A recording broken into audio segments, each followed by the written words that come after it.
Good evening, everybody. We're live in the pits of Motorcast with your host Dave, and I got online with me special guest Rick Rodgers, the driver of the Fighting Irish Nostalgia Nitro Funny Car. How you doing, Rick? Doing good. How about you? Pretty good. All right. So, Rick, how'd the car run last season? It ran really good. We were a little bit inconsistent, but I think we figured out a couple of things, and we're going to go into this season probably better off than we were. And a few adjustments to the engine, putting a new camshaft in, and working on the clutch a little bit. So, how many events did you guys run last season? How many Bakersfields? How many events? How many events total? And probably around 5 or 6. How many Bakersfields? So, how many times did you run? How many times did you run Bakersfield? Twice. We usually do the March meet and the California Highlight Reunion. Unless, of course, they've got a Saturday Night Nitro. We love to go to those races, but they haven't had one last year. Oh, okay, yeah, you ran the Hot Rod reunion where we lost Brett Henry at that reunion. Yeah. Very unfortunate. Reunion. Yeah, that was a very unfortunate event for Brett Henry. Yeah, for sure. A couple of people, I was counting up the other day, and I think I've known 5 people that have died in Bakersfield drag racing since I've been racing there for about 20 years. Knock on wood, you don't become one of them. I hear you. It's always danger, though, drag racing.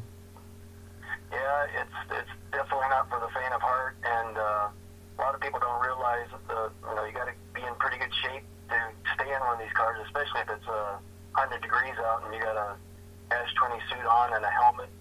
It gets really hot, and if you're not up to it, that's what happens. So now, Rick, what got you started into drag racing? I tell people I was pretty much born into it. My dad raced stock cars in Tulsa, Oklahoma, and then when my brothers were 5 and 6, we all started racing in quarter midgets, and then got to high school, and drag racing was really the next thing that was available. I've done open wheel, I've done karts, and I'd love to continue to open wheel, but drag racing seems to lend itself to people of my size. So what year did you start drag racing? Well, I was in high school when I went to my first drag race with my car, and my mom took my keys away from me. So I was about 16 years old. What was your first car you drag raced in? It was just a street car, door car, and then my first real race car was a '69 fastback Mustang, but did a full chromoly tube chassis and the whole rear end and race motor, and that was really fun. Wait, you said your mom took the keys away from you? Yeah, I went to the drag race. I was told not to, and then when I got home, she took my keys away from me for a week. Oh, you disobeyed your mom. Did she smack you for that? Yeah. Yeah, she can barely stand to watch me go down the track today as it is. I mean, she gets really nervous. So, when we were racing quarter midgets as kids, my middle brother, Jeff, he was the reckless one, and he flipped the cart over and skidded on his helmet and put a flat spot on his helmet, so she was never really into it after that. So let me ask you, were you guys spanked when you were kids? Were we what? Were you spanked? Were you spanked when you were kids? Oh, yes. Absolutely. Okay, now tell me the difference between today's age and yesterday's age. Why aren't today's age being spanked? Yeah, so I know with my daughter, I just really never needed to, and I only have one daughter. I did have a girlfriend, and she had a very difficult child, and we used to get this little wooden spoon out and threaten her with it. Well, one day we came home and the spoon was in the microwave, and she had nuked it till it burned. So I don't know. It's just all political correctness. I think it's a felony in California, at least, to spank your kids. No, it's not. Not? No. Back in year 2004, when we were in California at Modesto with my mom and dad, and Dave was with us, but he wasn't with us in California. We went on family vacation to see other family. So my little sister was getting rowdy, and she was like in her possibly early 19 or 20. She was getting rowdy with my mom. My mom smacked her across the face. Yeah. No, I got spanked, but I was never got smacked across the face. Well, the mom's different with the daughters. Right, yep, for sure. So continue. Oh, what's your fastest running time this summer you did? My fastest time in the funny car? Yeah. I think it's 576, I think. Yeah, I think 576.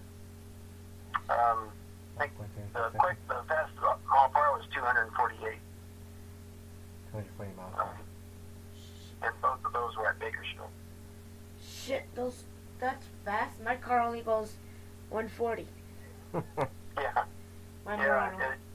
You don't really notice it that much. At least I don't until you slow down, and then it seems. I think I can tell what kind of pass I had by how hard it is to slow down. Well, when you're in that 5 second driving, that 5 second, doesn't it feel like forever, or it's real fast? No, it's an eternity.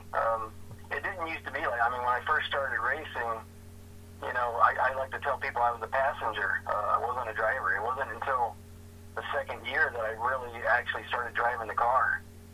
And then things start slowing down, and you start noticing things. And now it's like you go down the track and you can see every little thing, every little cone, you can see the flashlights going off in the stands. It's crazy. It's like super slow speed, right? Yep. For that 5 seconds. Yeah, that's cool. What do they call that super slow speed? There's a special name for it, huh? Slow motion? No, what? Slow motion? No, not slow motion. It's like a special speed. It's like a special eyesight you have when you see it super slow speed. Right. There's a I don't know what it is. There's a special eyesight for that. Cause I have those. I have that vision too. I could see things very slow, even though it's going really fast. Right. Yeah. I think you need to be able to survive in this, our world of drag racing. You got to be able to pick up on little things. Yeah. Now, who are the other guys you raced against in Bakersfield? Who do I like to race against? No, who did you race against in Bakersfield? Oh God, there's so many. I mean, I started off in front engine top fuel and raced, Adam Sorokin and Brad Thompson and a lot of the guys, Rick McGee. We go way back. And then I switched to funny cars, and some of those guys are switching to funny cars as well, like Brad Thompson, Chris Crable. We run against just tons and tons of guys. So after the Mustang, what did you start driving after that Mustang? I think I bought a front engine dragster from a friend of mine and put a small block Ford in it. But an alcohol injected small block Ford front engine dragster that I ran Nostalgia Eliminator with, and had really good success with that car. A lot more than I'm having with the Nitro cars for sure. Nitro and racing are very difficult. So when did you start driving funny cars? Funny cars. I actually got my license out of Jeff Gaynor's Hard Times CUDA. When was that? That was like 2007, 2008, somewhere around there. 10 years? Maybe even earlier.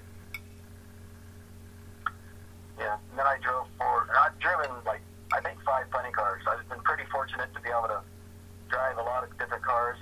Danny Paisano's funny car, and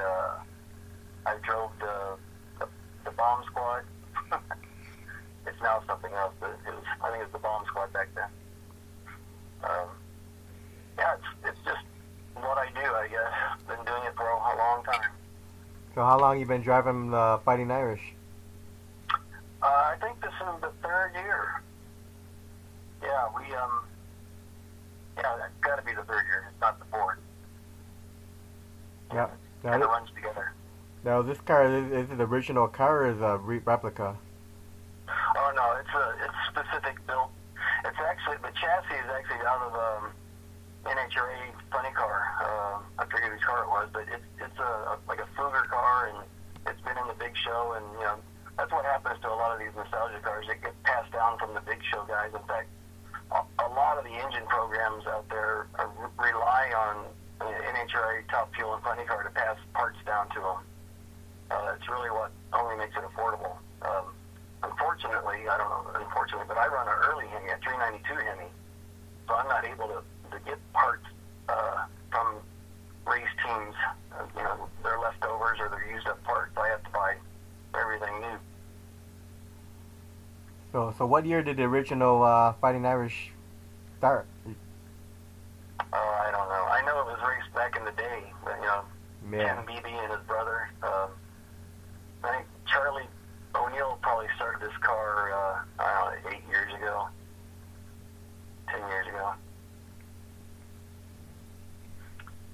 But Tim Beebe was, you know, helping tune the car early on. In fact, the first year I was in the car, he was still helping tune the car until he went to do his own thing. So how many crew members do you have, and who are they for the Fighting Irish funny car? We'd like to have as many as we can, but it usually is between like 8 and 10 people that we need at the race to get it done. We just had, you know, one of our best crew guy ever, Kirby Smith, passed away earlier around Thanksgiving from cancer, so we're going to miss him a lot. Those will be hard shoes to fill. Yeah, cancer sucks. Yeah, cancer's a bitch. Takes away everybody. Musicians, drag racers, family, friends, I don't know. Yep. Yeah, my ex-wife has breast cancer right now, and she's just biding her time. Sorry to hear that. Yep. So now, when you got into drag racing, who was inspirational to you? Like any funny car drivers, dragsters, anybody?